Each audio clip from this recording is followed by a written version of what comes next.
for joining our special panel for Beyond the Rainbow in honor of Latinx Heritage Month. My name is Andrea Pino Silva, and I'm the producer for the Beyond the Rainbow series with the Kerr Foundation.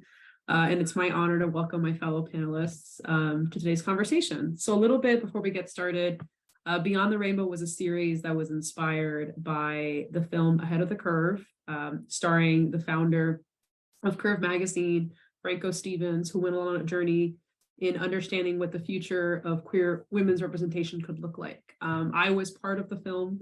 I was in conversation with Franco and the creators of the film and what a next step for the conversations around representation could look like.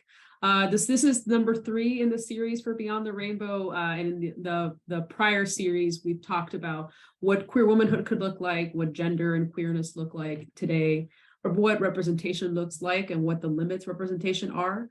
And in the most recent panel, we talked about disability representation and how that intersects with queerness and womanhood. In today's panel, we'll be talking about Latinidad. We'll be talking about how it's changed over the years and what it means for those of us in the panel. We will talk about queerness and gender and how they intersect with Latinidad and the complications that happen in our communities, both the queer community and the Latinx community, and what these spaces mean for us, what home means for us, what it means for us to find home and come home. So with that, it's my honor to introduce tonight's moderator, Daisy Hernandez. Thank you, Andrea, and thank you for being on the panel tonight. This is exciting to have you on both sides. Hi, everyone. I'm Daisy Hernandez. I am currently in Chicago. I'm teaching at creative writing at Northwestern, and I'm an author and journalist. My last book was The Kissing Bug, which you can find online or on my website somewhere. And I also wrote a memoir called A Cup of Water Under My Bed. And I am excited to be here with you tonight. And I will turn it over to Sonia to introduce themselves, and then we'll go to Alexa and we'll open up the questions. Thank you so much, Daisy, for that. And Andrea, thank you so much for bringing us together. I'm always thrilled to share virtual space. You know, we're still in a pandemic, so just crafting that time to be together is super special. Hi, everyone. I'm Sonia Quiñasaka. I am an artist, poet, culture strategist, and I'm actually from Ecuador. Quichua Cañari, was born there, migrated when I was 5 to New York City, where I was raised, but I'm joining from Tongva land, also known as Los Angeles. So super excited to be here with you all. And I recently co-edited the Somewhere We Are Human anthology, which I'll pass it over to Alexa, who is one of our contributors. So I'm super excited.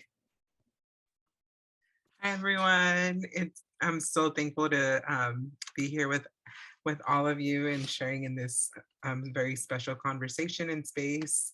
My name is Alexa Vasquez, and I am a trans migrant woman from Oaxaca. I was born in Oaxaca, and my family migrated to the United States when I was 2 years old. I was raised in Southern California. And a lot of my artwork talks about my experience of becoming myself, whether that was from first identifying as with gayhood and now experiencing transhood and being a migrant throughout my whole life and how those identities intersect. I am one of the contributors in Somewhere We Are Human, which is an amazing book. You should definitely all read it. Go out and buy it if you haven't bought it. And I recently had, there it is. And I recently had my first solo show at the San Bernardino, in San Bernardino at the Garcia Center for the Arts. And I am having my second show, which is titled Swallowed, in Santana. I believe it opens November 3rd, but that date is still up in the air. But I'm super excited and preparing for that. So yes, that's a little bit about me. Alexa, I'm so excited for us to get to see your art. That's fantastic. Thank you so much. So so as Andrea said, this is a panel about queerness and Latinidad. So let's jump in. Actually, I love that Alexa and Sonia both talked about where they grew up. And I'm sorry, Andrea, do you want to come back in and introduce yourself more like a panelist person? Oh, I guess there's more here. Yes. Well, I mean, honestly, I wasn't planning on it, but I can go ahead and say it. So I'm Andrea Pino Silva. Once again, I use she, her pronouns. I know Daisy and Sonia because we collaborated on Colonize This. I was lucky enough to be invited by Daisy to be a contributor for the newest edition of Colonize This, which was really exciting. And again, I'm always thankful to be in conversation with you too, and now with you, Alexa. I won't go too much into me, but like my background is in organizing and activism and in writing, and it's kind of always been at those intersections. And I think for me, it has always felt like I've been in multiple worlds, but I think spaces like this have always allowed me to come together in one space. So I'm really excited to be in conversation with you all. Thank you. Yeah, beautiful. So let's start with home, because home is, I think, can be such a fraught word for those of us who are queer and Latinx. So what does it mean to come home for you? And how has the concept of home changed along your journey of embracing queerness? And I actually wondered if we could start with Alexa, because I felt like you were already answering this question a little bit as you were introducing yourself. But yeah, like, what does coming home mean to you? What has that concept, how has it changed in your journey? Yeah, it's so interesting because I was in preparing for this conversation.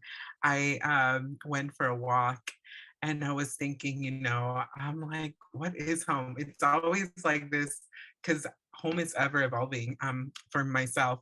And I was like, thinking, I'm like, well, like a lot of white people here in the United States own a lot of homes. Some people own more than one home. So I'm like, how come I can't just say that I own a lot of homes, like that I find home in a lot of things and there's just not this one thing that holds it all together, especially as a migrant person. I think it's very difficult when you're told your story revolves around the fact that you don't have a home because it's not in paper, or sometimes it's not true ownership because it's rented. And so in thinking about that and my own intersection and my own experience, and having worked through some of my personal experiences with growing up in a migrant household that unfortunately my dad was an alcoholic, and having to experience that, I kind of had to flee home in order to become who I am.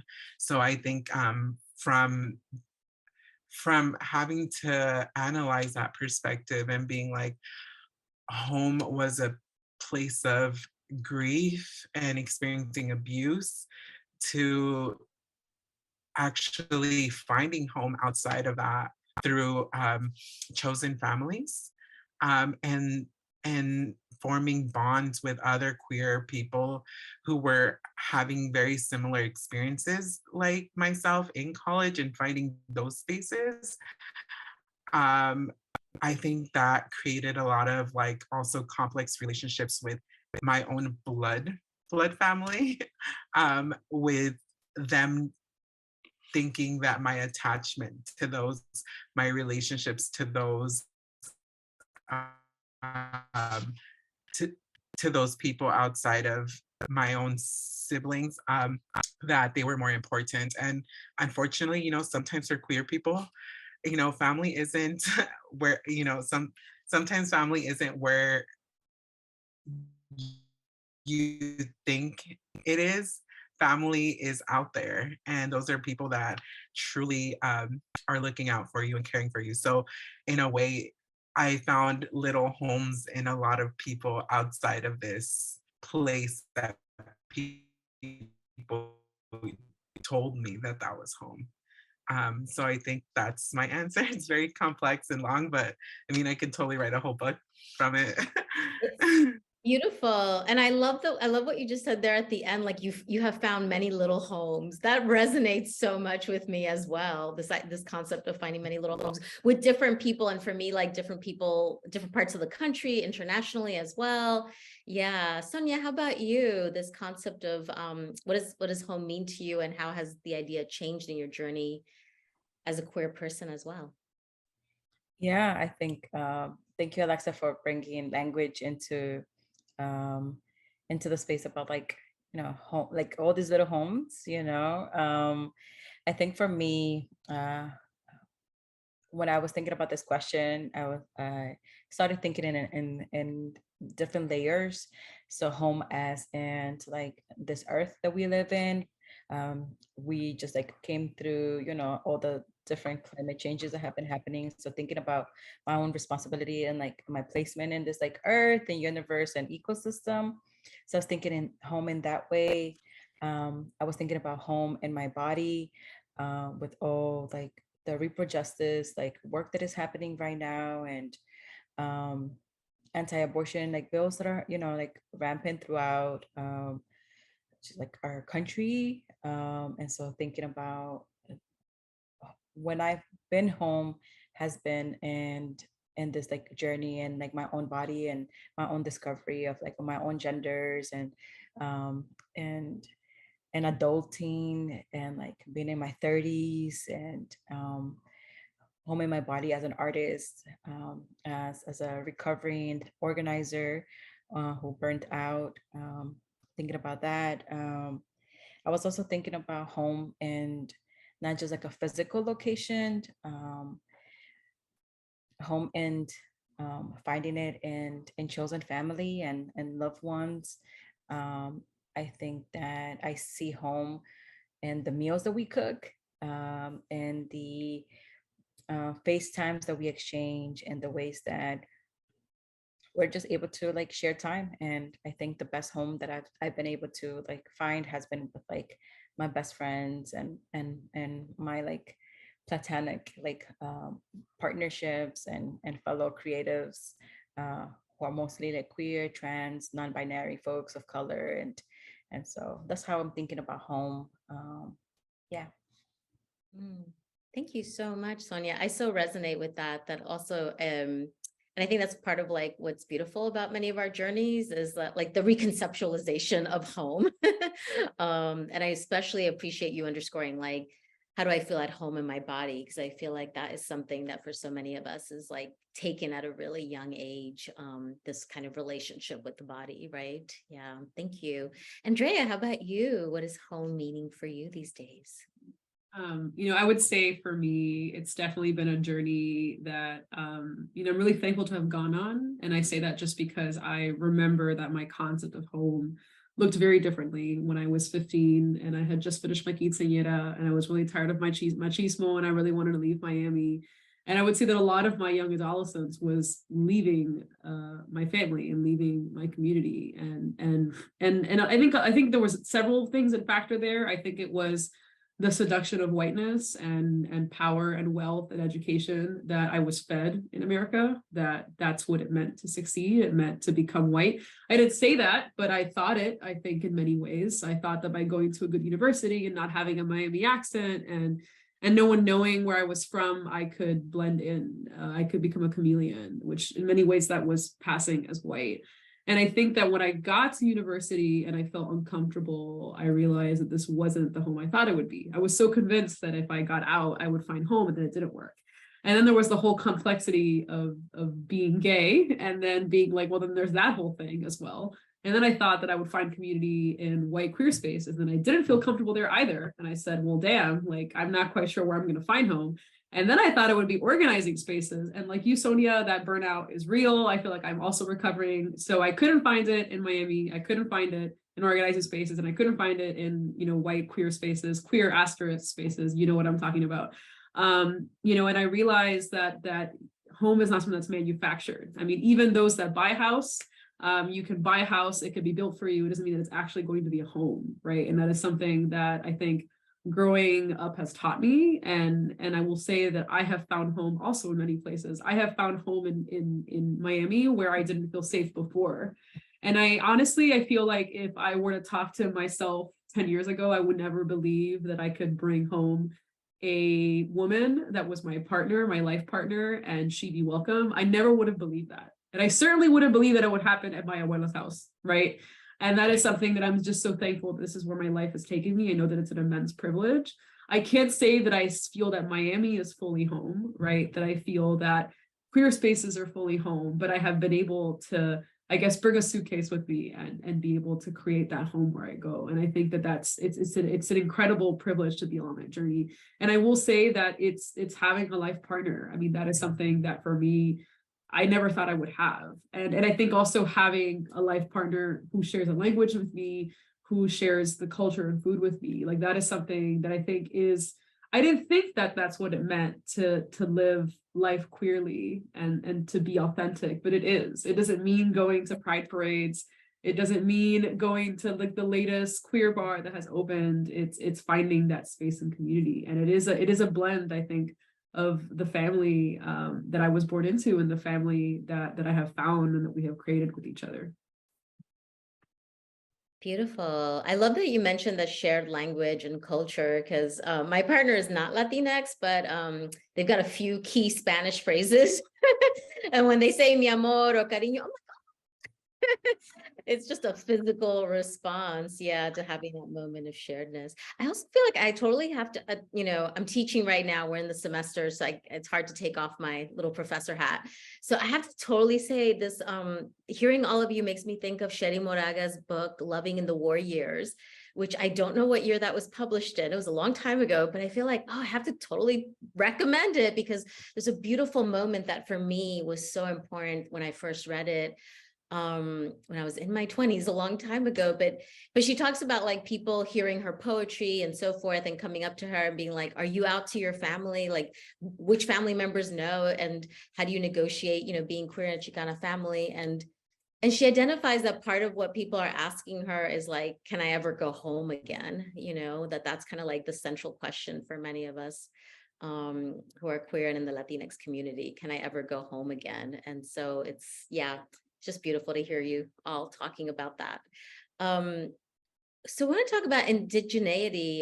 Yesterday was Indigenous Peoples Day. And, I'm curious of like what ideas and stories and like what narratives you grew up with around Indigenous identity, or absence of narrative around it, because that absence is as much a narrative. I know for me, I'm Cuban Colombian. I don't feel like I said that. My dad's from Cuba, my mother's from Colombia. And on my dad's side, it was so much silence. And on my mother's side, it was such a stream of like negative stories, to the point that when we did our DNA analysis, I was shocked to see that my mother is half Indigenous, even though based on all the stories that I grew up, it like makes sense, right? In this like really sad way, but it was still like very surprising to me, perhaps shocking actually. So yeah, I'm curious, like what stories, what narratives, what messaging. I don't know if one of you wants to start us off in particular. Sure, I can take a stab at this. I think for me, so like my family and myself included, we're Quichua Cañari from Ecuador. We're indigenous, and I think that there's like oftentimes an erasure of indigenous migrant folks. And so, in the many movement spaces that I've been in, movement spaces for organizing around like undocumented communities and like um, around immigration, that aspect is left out oftentimes, and it's of like arriving to this country and like taking ownership, and it like totally erases that this is like a settler colonial like empire that we're in. This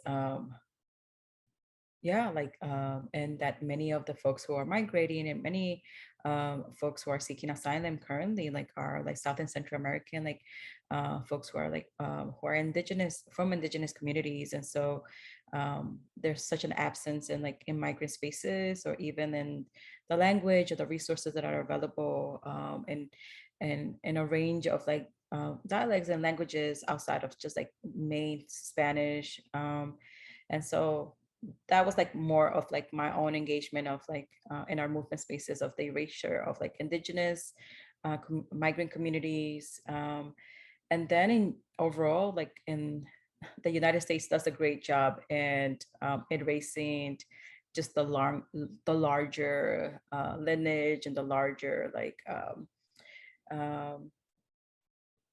fight for like indigenous sovereignty that this thing, you know, that has been in this country. And it's like in the absence of our textbooks and the holidays that we celebrate, you know, yesterday, the reclaiming of like, you know, the person we should not name, but like reclaiming it into like Indigenous Day. And here in Los Angeles, we just celebrated Indigenous Pride on Sunday. And so just like really lifting up all these communities that are still living, are still breathing. They have not left. There's lineages and there's histories, and the fight for colonization is still happening. And the way from repatriation to land back to like fighting for, you know, the ongoing violence towards indigenous women, you know, two-spirit folks throughout, you know, throughout the United States. And so yeah, there's like such an absence that I grew up with, and also like my own connection and trying to ground that into the work that I'm doing, even if the movements or the organizing spaces are not making room for it or acknowledge it as part of their work. Thank you. I'm totally putting on my little journalist hat, Sonia, and coming back to you. So like within your family and community growing up, was like your own indigenous identity like embraced, celebrated? How is it handled like in the more kind of intimate context of family and other folks, you know, who are part of your familia? Yeah, I think for so as someone who grew up undocumented, my connection to like my grandparents on my father's side, who spoke Quechua. Unfortunately, I had to migrate when I was 5 years old. So like anything that I learned, like traditional customs and traditional like our languages, our songs, and everything, it stopped there. And I think that the force of like of migration, of like this like assimilation, this like having to learn English and like trying to remove ourselves and trying to not get deported, like created this like gap of like of connection in the ways that we were able to show up in our cultures. And so I think, yeah, like for many of us who had to like migrate and not returned, we oftentimes have this breakage of connection to our like our cultures. And so it's now it's like the moment of like reclaiming and moving back to a place of like renaming it for ourselves and trying to pull from memory. A lot of my grandparents passed away before I was able to return. So now it's just like borrowing from like photographs, borrowing from like stories that I get to hear from my family members, and other like indigenous Quechua folks, from like for my generation and other queer, you know, Quechua folks who are now teaching me like, here are some Quechua like words, here are some ways that we celebrate like harvest, and here's the stories of like our communities. Um, and so it's a lot of work. So I can only speak from like my experience as someone who's like formerly undocumented and not being able to like have that direct lineage, and like what does it mean to be away from territory, not being in Ecuador. Yeah. Yeah. And you're just really reminding me that we also, you know, the erasure within movements and also like within journalism, like, you know, just thinking about how we cover migration, that we really, I feel like journalists really miss the story of the just devastation that this is happening for indigenous communities. And also like on this side in the US, like just what a battle it has been in so many communities to have you know, education in Spanish. And I feel like we're still falling so short on like indigenous languages being taught to our young people. So yeah. Okay, Alexa, let's go on to you.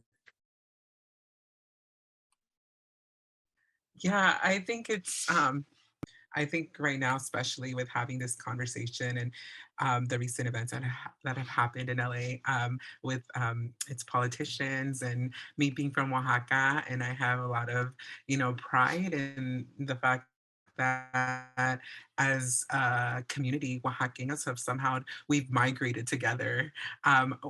We have like this identity of like Oaxaca, California, which is because we Oaxaqueños have a big number of migrants here in California. So I think that's literally what has gave me like that strong connection in my artwork and the person that I am, because I've always been surround my parents have always into our family as far as celebrations and embracing and not being embarrassed to go out there and dress up in cultural wear. Because every year, I remember as little kids, we would dress up in our cultural wear and we would have this procession that people do in Oaxaca for their santo.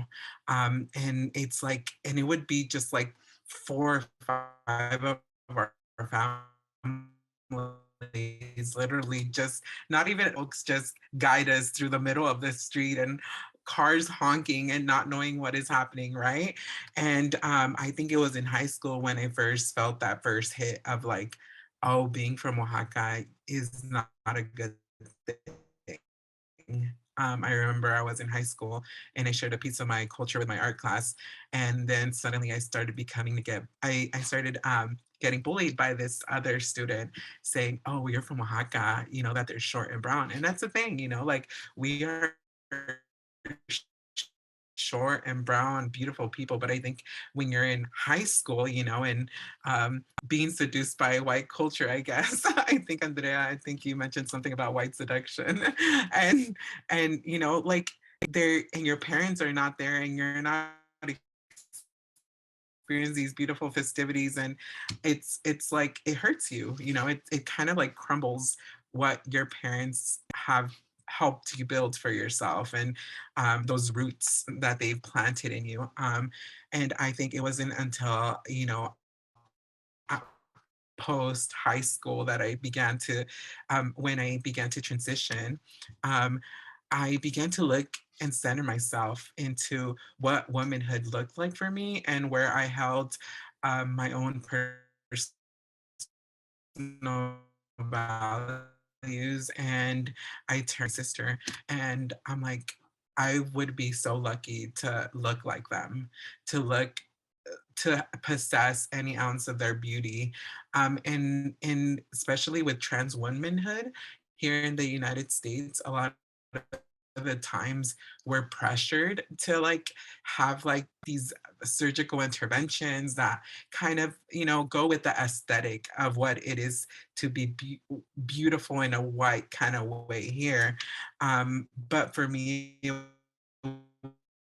was more like, let me start inside and then also work that out and see. And so I think my indigenous culture, me being Zapotec, and both of my parents literally knowing they come from the same pueblo in Oaxaca, which is which is La Lista de Cabrera.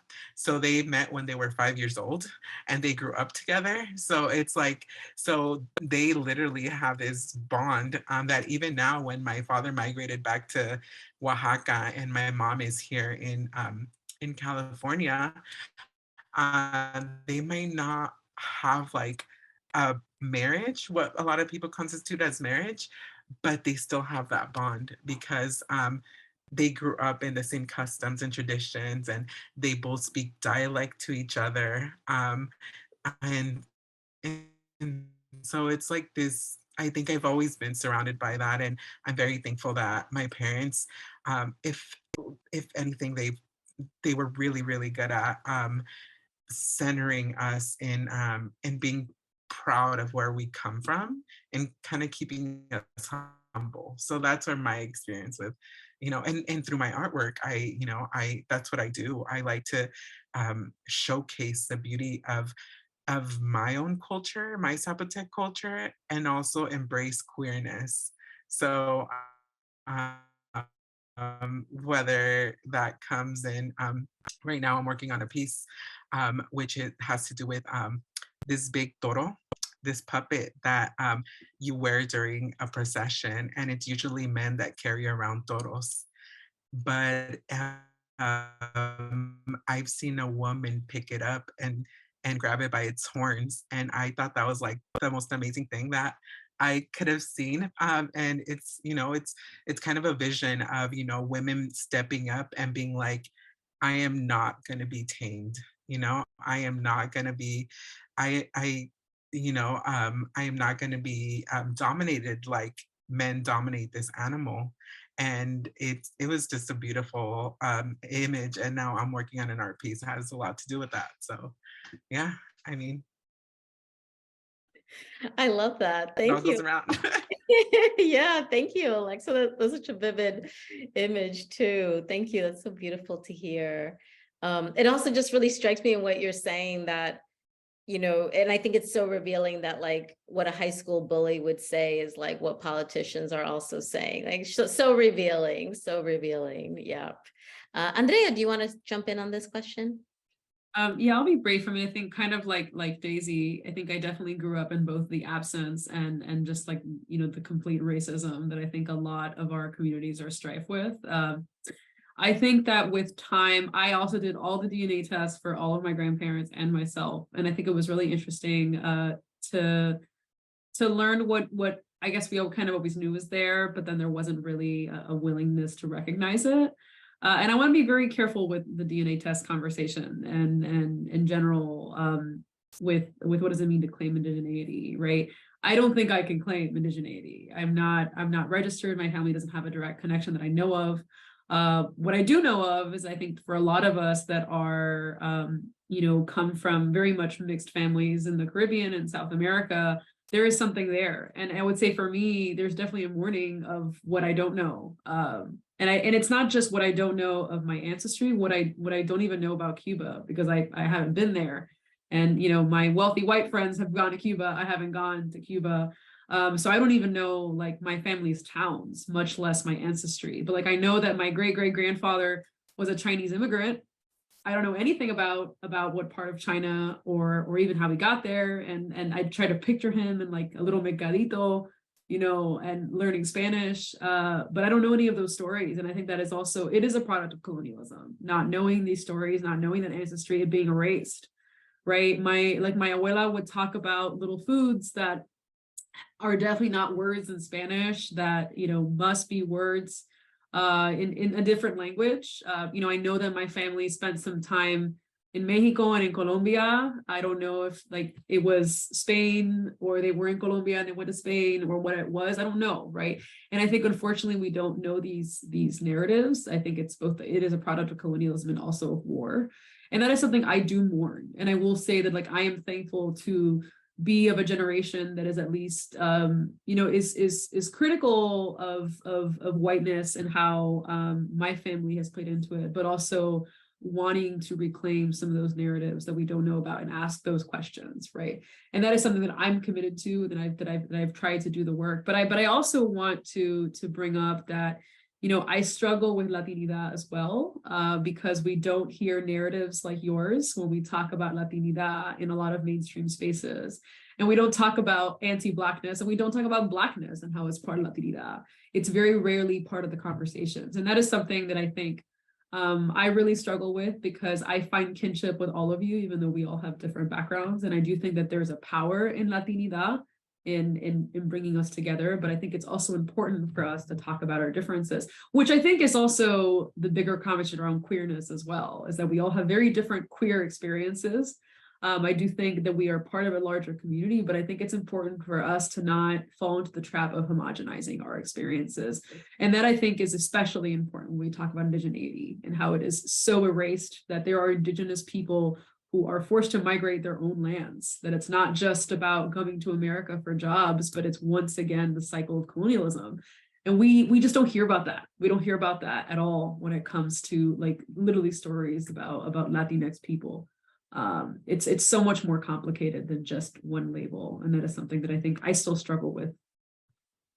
Yeah, thank you. Before I go to my next question, I want to remind folks that we will have time for a Q&A. So please drop your questions in the Q&A box to us. We'd love to know what you're thinking about and curious about. So all of you spoke about navigating multiple worlds and multiple situations. So what have you learned as a queer Latinx navigating those multiple spaces? Not to make it sound like we're looking for pro tips, but you're sort of like, some degree, maybe not pro tips, but your lessons learned about, navigating these different worlds. And I love that, people have talked about like organizing spaces. Alexa, I also feel like I'm hearing you talk about navigating art spaces as well. And then of course, like LGBTQ communities and our Latinx complicated communities. Maybe we can go back and start with you, Sonia. Yeah, navigating all these spaces, frequent, flyer mileage, sign us up. I um, I feel like for me, like one of the things that I've learned and that I always come back to is that, Andrea, you were touching upon it. Sometimes like organizing or coming together under identities is not that easy, and it's not that simple. And I think that oftentimes when we have this conversation, the many roundtables I've been part of around like Latinx and Latinidad, I'm like, oh my God. But it's like at the core of many things, I've learned that identity politics is gonna get us as far. I'm more interested about like your values. Do we have shared values? Are we are we envisioning the same world? Because some of, I can have a specific vision of like, of a queer world, and that is very different from another person. For me, it's like, where do you stand on like, on abolition? Where do you stand with like, with the ending and closing down of prisons and detention centers? Where do you stand in like reproductive rights? And where do you stand for like, not just solidarity, but you're like, beyond allyship when it comes to like Black lives and like, and undoing anti-Blackness within communities? And I'm speaking for like non-Black folks, right? That's like, I'm more interested about that than like simple umbrellas that are helpful and important. And I know that for me, finding like different sectors of groups under like LGBT groups or Latinx groups, or like undocumented spaces, like they were important and crucial when I was trying to find community, like enter into a community. But there's so many steps afterwards, which is like really being critical, really centering on like on shared values and shared visions for the worlds that we want to be to imagine, to create, and to be part of. And that it has been disappointed to be in some of these spaces, and navigating some and traveling through some of them, and realizing that ultimately we don't align. There has been so much anti-Blackness. There hasn't been real concrete steps towards like showing up for our TGI, our trans communities. There hasn't been solid commitment and showing up for like Indigenous communities. So I could keep going on, but I think values has been an important part of my frequent flyer mileage through these spaces.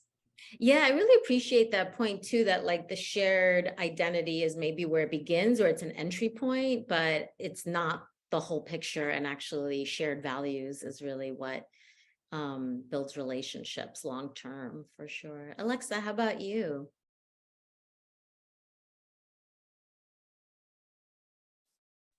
Can you repeat the question just so that I can also, I know that there are certain points that I caught from also Sonia mentioning vision, imagine, and create. But I also want to. What have you learned as a queer Latina about navigating multiple spaces, multiple worlds?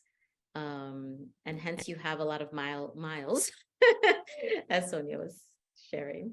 I think authenticity also comes into mind, remaining authentic to yourself. And I just, I think for me, I don't like answering. I'm very stubborn as far as like thinking that I have a vision, and maybe that's because I'm an artist that I can imagine things, right? I hate when people say, "Oh, you can't do that, or we can't do that because that doesn't, that doesn't fit the budget or that doesn't fit that, especially because as an immigrant, you always make it work. Like we are like chosen to imagine it and create it. And I remember that also comes from my parents not having enough of a budget to split it into like 5 kids and being like, okay, well, you need supplies, borrow from this, we can make it from this. We always make it work.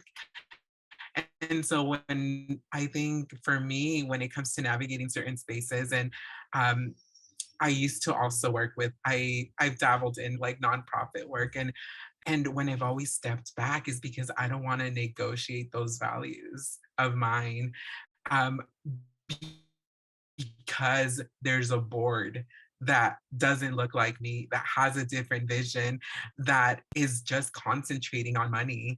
Because a lot of the times you have to in order, well, these big nonprofits, right, that kind of consider themselves cultural shifters, a lot of the times, the shifting of culture is not happening because the people that are giving the money don't want it to happen. And so for me, I think I've always, once a space has been, again, touching upon what Sonia said, values, once that's been compromised with me, I'm like, you know what? I can't. I think integrity, authenticity, I think I think that's what I value most in someone, when someone is willing to step away and not have that compromise, their authenticity and their values, and knowing that that when you can't do something for someone, that okay, it's important for you to step back and be like, you know what, this isn't working out for me, and I've learned from my mother, um, to have faith, and some higher power will always provide, and that's just my mom, and always having to, even as a trans woman, my mom has been like, has never pushed me away from faith, and being like, because a lot of people, they do things for money, as far as, oh, I have to stay here because there's a check, and it's real, bills are real. But sometimes, it's, I think you have to have faith that there's another place that will care for you and is better, and will will align with your vision, and your imagination. Because as an artist, you have to imagine a world where money doesn't exist and all you're doing is creating, and somehow people are always providing, and your supplies are falling out of the sky. So so that's like my thing. I think that's how I've made it this far with like, where I'm going is that, I've, whenever something doesn't feel right, it's like, okay, it's time to pack up. Thank you so much. I really love that like last thing you just said too about like, doesn't feel right, I'm out, time to pack up. Yeah, like really like trusting our intuitions, even if it doesn't always like make sense to others or seem logical to others, really trusting the body. Yeah. Andrea, let's go to you. I will say I can hardcore relate to that. As in like what is it? In a few days will be the 1 year anniversary of my leaving graduate school. To be clear, at some point want to go back to some sort of graduate program, but I lasted not even a semester in graduate school because I had like the worst case scenario of a bunch of things happen. But I think for me, I'm like, this is just not going to happen anymore. And I will say that I have a very difficult relationship with education because I didn't finish my degree in 4 years. I took time to do organizing. I thought that that's where God was taking me, and that's the work that I had to do. And I think I gave up. I mean, pretty much the entirety of my 20s was a combination of organizing and the hustle. And at some point, I was so excited to turn 30. I mean, like everyone knew I was excited to turn 30. I would talk about it all the time. And it wasn't because I was like, it was a number itself. I was just like, you know what, I need a new decade.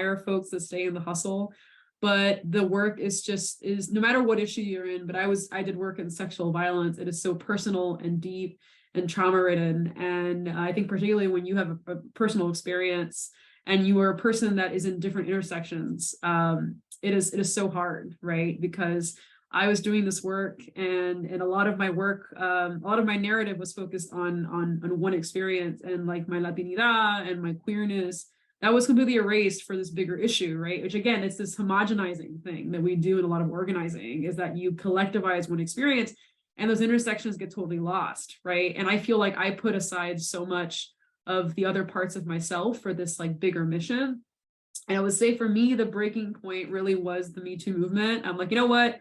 We have learned nothing about what doesn't work around gender violence organizing. And again, like our elders have been telling us what doesn't work. Policing doesn't work. Collectivizing our trauma doesn't work. Making ourselves celebrities doesn't work.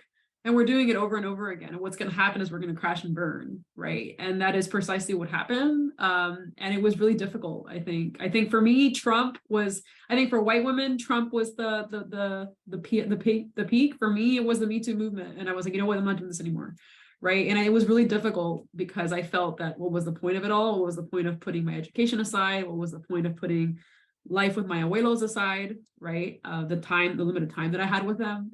But I'm thankful that I had that kind of point where I realized that I couldn't put aside all of who I was to just be in these one spaces. But it's hard. I would say but for me, it was definitely a negotiation, but I think also a commitment to be my full self and to not sacrifice parts of myself for, I think what we're told is that we should be striving for. Yep, I got that narrative too. And it is so empowering to walk away. Yes, to claim a different, full health kind of story. Yeah. So we have about 10 minutes left, and we do have a question about, and I encourage other folks, to drop in questions too, but let's start with this question of the Latinx label. And this person has heard it's controversial in some communities, not sure why. Knows some folks prefer the Latine with an E at the end, and others only want to use Latino. Your thoughts and your own, I think this is also a journey as well for a lot of folks too around language. Alexa, do you want to start us off? Yes, I can. I think anything to do with Latino, I think it's just a very generalization of anything, like how on paper, how they want to, gather us all up. I don't identify with that because as we're here, we all hold complex experiences. And I love the merch that comes out, right? During this month.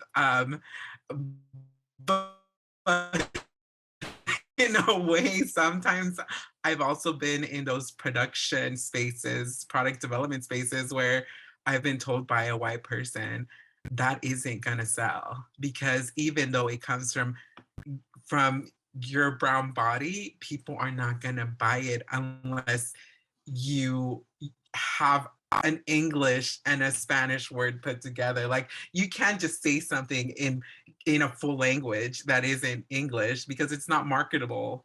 And in a way, I want to be, I think we all hold this month special, as far as reminding us, where our experiences come from and how different those can be. But as far as like when it comes to also this materialistic thing of like, creating certain things and making money off of us and or trying to make us identify with certain things. And it's like, for me, it's kind of like, it's like this yuck in my body. They are always trying to figure out how to make money from us, off of us, and from and take it from us. Yeah. And I also thought it's so interesting because I really heard you identifying as like Oaxacan, and from like, right, a particular region of a country, right? More than like Latina or Latinx or Latino. Sonia, do you want to jump in here on this? Yeah, definitely. I feel that same as Alexa, like moving away from like Latinx, Latina, Latine, like it's like helpful like hashtags and helpful like terminologies to like again to find community and to build with community. I think it was like crucial in a very like, you know, like in white media space at some point.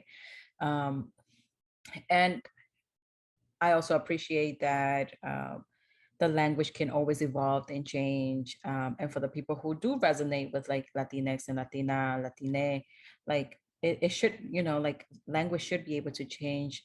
Language should be adaptive. We should be able to create new language as well. And oftentimes the concerns, there's two concerns. One is like more valid, which is like the erasure of like of blackness and indigenous folks within like Latinx, which I think like it's a proper critique, and also how it just like pushes us all in one umbrella. So proper critique. The other critique that I've often seen, or the controversy, is like not making room for or just fixating on a binary of a language, of just thinking of like Latino, Latina, and anything outside of that is like you're being disruptive of language, or you're, you know, like and so I think that that's I think it's fucked up, it's problematic. I think is queerphobic, transphobic, like all these different layers of like not making room and space. Latinx is also like for people who, you know, who are non-binary and who don't see themselves reflected in either Latina or Latino. And so I think that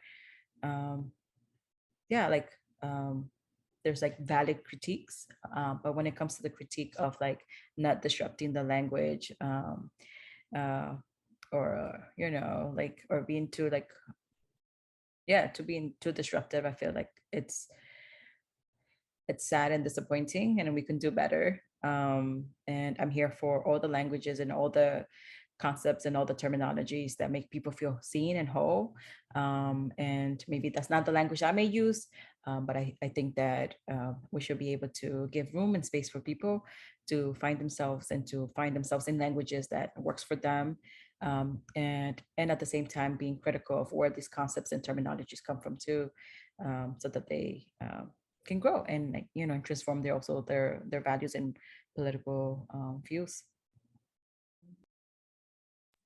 Thank you so much. I was going to say, yeah, the controversies around language and this term in particular are like probably endless. I think the one that I would add to that I've been on the receiving end of is people who are really into like Spanish, insisting that the X is somehow not in the Spanish language, or that sound doesn't exist. They get really upset about the sounds. But it is like, it's true that we don't like, it doesn't quite translate. So hence the Latine with an E at the end. Is what, you know, if you're in Latin America or you're in Spanish speaking communities in the US that are gender inclusive and so forth, like that's what they'll be that's the terminology that they'll be using. And at this point, I feel like, you know, I've been around, like I've seen some other options for gender inclusivity over the years. So I've been very skeptical personally. I've been like, is this one gonna last? Like how long? And I totally agree with what Sonia said. Like, it's just language is constantly evolving. I'm excited for like the next thing that happens.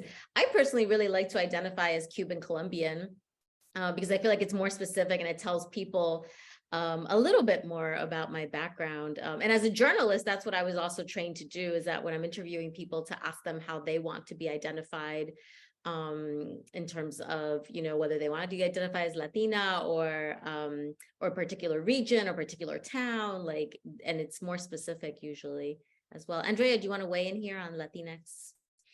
Yeah, you know, I would say that for me, it's just been so weird to see the journey of the term and even just what you are in the census. Like, I mean, weirdly enough, with the most recent census, like my partner and I were the same, and she is a Spaniard born in Europe.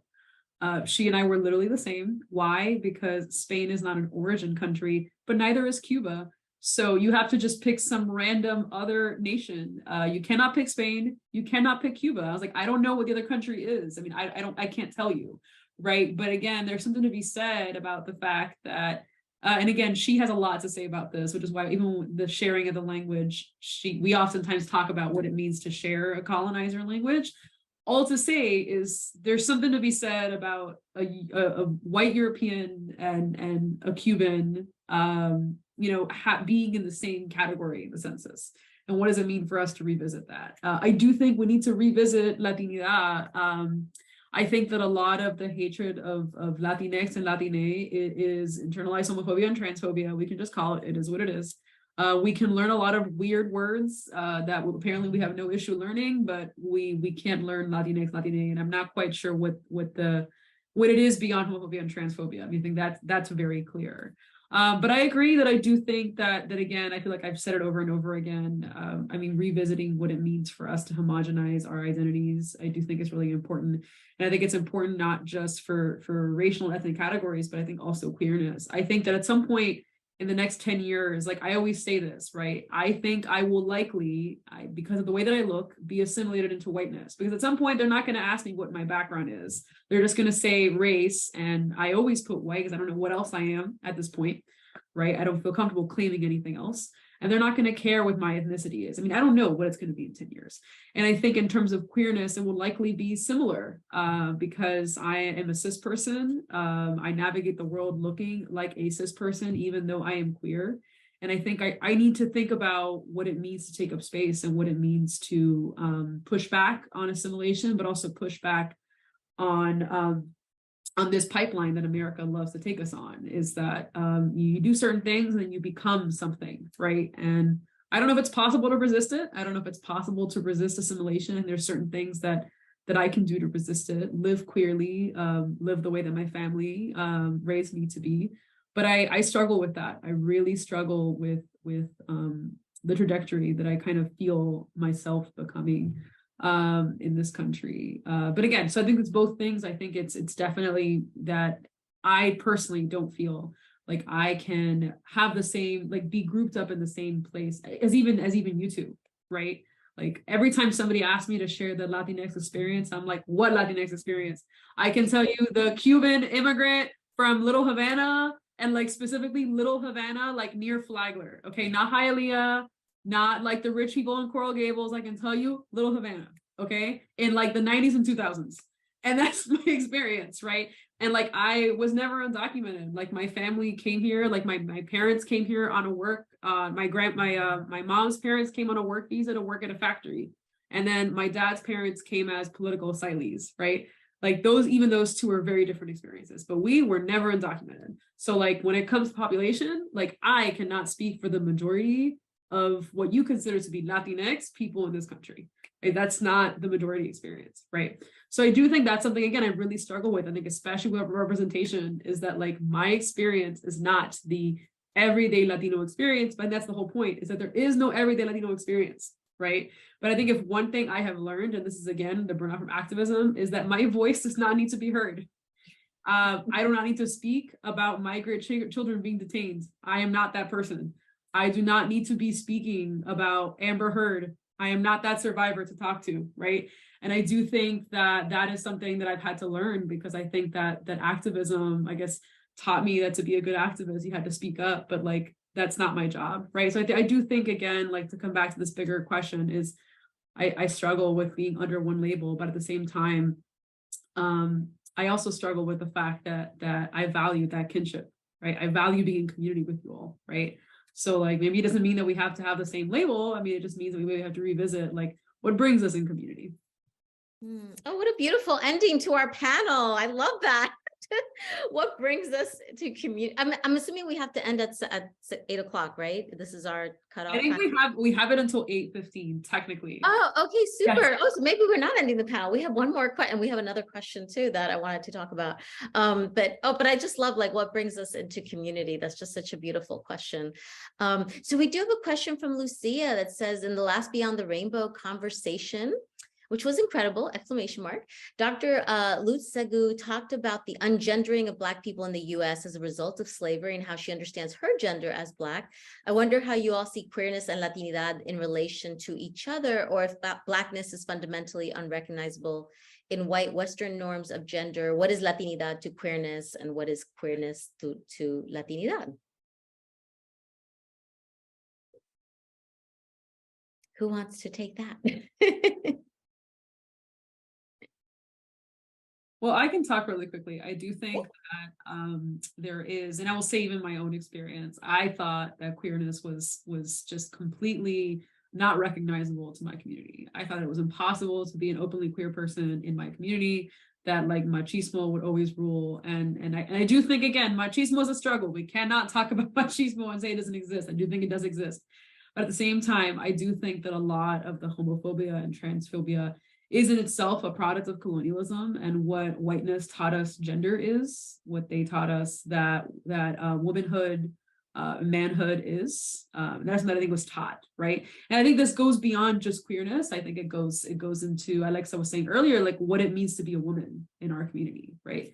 Like, and again, it is of course, like it is tied up with whiteness and what whiteness tells us womanhood should be.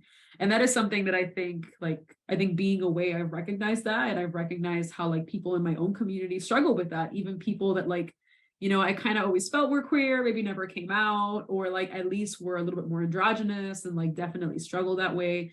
Like it's not just the identities itself, but rather like how we navigate the world as people in our community, and what we were taught is supposed to be what a man and woman should look like, and that you have to be within these labels. I wouldn't say that that's like that it means that our communities just can simply not embrace queerness. And I think that, Alexa said it so beautifully, that like, you have been welcomed. It doesn't mean that you have to go leave your community to feel that you can be your full self. But I do think that's something that as I got older, I have realized. I thought for a long time that there was no way that I could be out in my community and feel safe. Alexa, I'd love to hear from you. Yeah, I think you've brought up something that I've also wanted to share, is that, in my own experience, I knew how to keep, I joke around with folks, and that as a gay child, I came out to my parents, and then my parents came out to me, being that I was undocumented. So it's like this thing where it's like, oh, I'm gay. Oh, you're also undocumented on top of that. And then coming out as trans was way more difficult, because my parents, the only experience that they've experienced transness was through this culture that was very machista, and usually the trans woman was and was a joke. Even in a song, a very popular song, Raquel. I don't know if it's like a cumbia. They play it everywhere. In all the parties I've been to, they played it, but we dance it, and we don't hear how transphobic. It's this song about this. It's this very popular cumbia, this song about men making fun of another man that's dancing with a trans woman, not knowing that she's trans. And so in movies, my parents related to trans women as prostitutes. So I had to very strategically come out in a way where I wasn't telling my parents that I was a prostitute. Not that sex work isn't work or anything, but for them it was immediately that correlation, and for me it was not that. And so in navigating that, I went onto Google, and I learned about Mushes and my own identity and my own correlation to Mushes, the Mushe community, and they're from Oaxaca. And so the way I came out to my family, to my parents, was that I had to sit them down and be like, you know what, we come from Oaxaca, we migrated from Oaxaca. There has been this community for like ever of pre-colonization, of acceptance of queerness, and they live in Tuchitlan del Valle, Oaxaca, and that's where their community is at, and they're respected. And so I had to tie it back to my culture, and it has to do with the fact that I think Christianity did a lot, for a lot of harm when it came to bringing their beliefs into Indigenous communities, and taking that power and the dignity away from queer folks who had been seen as healers and gifts, and people that carried a lot of wisdom. So I think in that way also, as an artist, my thing is to kind of bring that back, and you know, by telling my own story, and by speaking about my own culture, and being like, you know what, this is this has been here before the white man. So so let's you know, let's start thinking about ourselves as healers, and you know, sex workers as well. You know, so sometimes, you know, sex is very healing. And I say that because, you know, as trans women, we've always carried also that weight of being pushed to the margins and having to do sex work as survival work as well. So yeah, bringing that into conversation. Thank you so much, Alexa. Sonia, do you want to weigh in on this one? Sure. I think I was like sitting with your story, Alexa. I'm like reverse Uno, like you're undocumented. Our parents are so funny. I think for me, I'm thinking of this like larger, very academic understanding of like queerness that I came to like try to grapple with, that it was very white, was very middle class, was very like removed from me, and trying to like get to, and realizing that like this like sort of queerness like always existed within like family members that I maybe, you know, were not out, and communities. When I've been able to go back to Ecuador too, like, you know, like I see it. It's not just a concept that exists in the United States. It's not in this like in specific neighborhoods. It's not the outward, you know, like it's not that, you know. And so just thinking of like different ways of like of reimagining like queerness that looks like me, that sounds like me, that looks like my chosen family, and also thinking of like, I think for me, it is National Coming Out Day today, and which is like an amazing, you know, process for many people, and it's also like a hard process for many, and it's also the pressure of coming out. It's like we don't have to come out, right? Like, what would it look like if we don't have to come out and we just are our whole selves, and that there hasn't been a reveal. I'm thinking about being non-binary, and like the imageries and the stories and the narratives that I've been presented about it being very like androgynous and very masculine of center, and like the removal of like my feminist, and the removal of like my indigenous and my brownness, being low, like, you know, working class and low income, like is I think oftentimes certain queerness and certain understandings of genders are very classed and very exclusionary. So I'm very grateful that in the space that I am, with many other folks who are BIPOC, you know, queer, trans folks, who are Black, you know, indigenous, people of color, who have just expanded my understanding. And to the specific question that also brought in about like Blackness and Black communities, I would recommend Alan Pelaez Lopez, who does an incredible job at like having assessing like what it means, of the erasure and the absence of Blackness in Latinidad, and also queerness, or part of it. So I would recommend Alan Pelaez Lopez on that. Thank you so much. Thank you so much. Yeah, you, Sonia, what you were saying also just made me reflect on like, I feel like my dad would honestly be more upset if I had a Black partner than having a queer partner who's white. And in fact, my dad has convinced himself that my partner is like a cisgender man, and constantly is asking about tu esposo, my husband. And it's complicated, you all.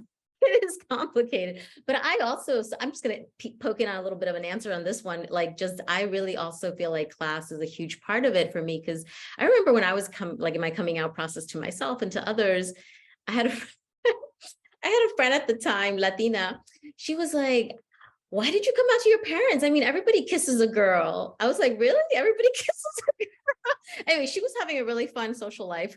But I realized a lot of my friends had, experiences of all sorts, but they didn't feel like they could come out to their family because of fear. And I realized that I didn't have that experience. I felt really confident that my parents would like love me and adore me. I never had any concern about being kicked out. And for me in my own family and Latinx community, larger community, it really seemed connected to race. Like my parents were factory workers and they were not trying to be anything other. Like there was no like, they wanted me to go to college, but they weren't super invested in like, that I was going to have a very different life from them. Like my dad was actually like, we're going to build an extension and like you and your partner will come and live here with us, basically. Like he was really invested in his journey. But, my relatives who were more invested in this like white, upwardly mobile American dream narrative really had a hard time. Like they were like, this doesn't fit into our idea of like whiteness and upward class and like middle class. Like you weren't supposed to live out in the suburbs and be queer, So to me, yeah, it was like really, really connected with experiences around class and race. So yeah, it's just so tied in my own experience. Okay, let's see. I don't know that I see it. Whoa, we're also like reaching our time. Andrea, do we need to come back to you for closing anything about, are there any future panels, or I didn't get a chance to ask you this before. No, I mean, I think at this point, we're just saying thank you to everyone for. Fantastic. Well, thank you to our panelists. Round of applause virtually. And thank you to all of you who joined. And thank you, Andrea, for organizing us and gathering us up. It's still so special to be able to speak like this and connect virtually, and looking forward to being in person.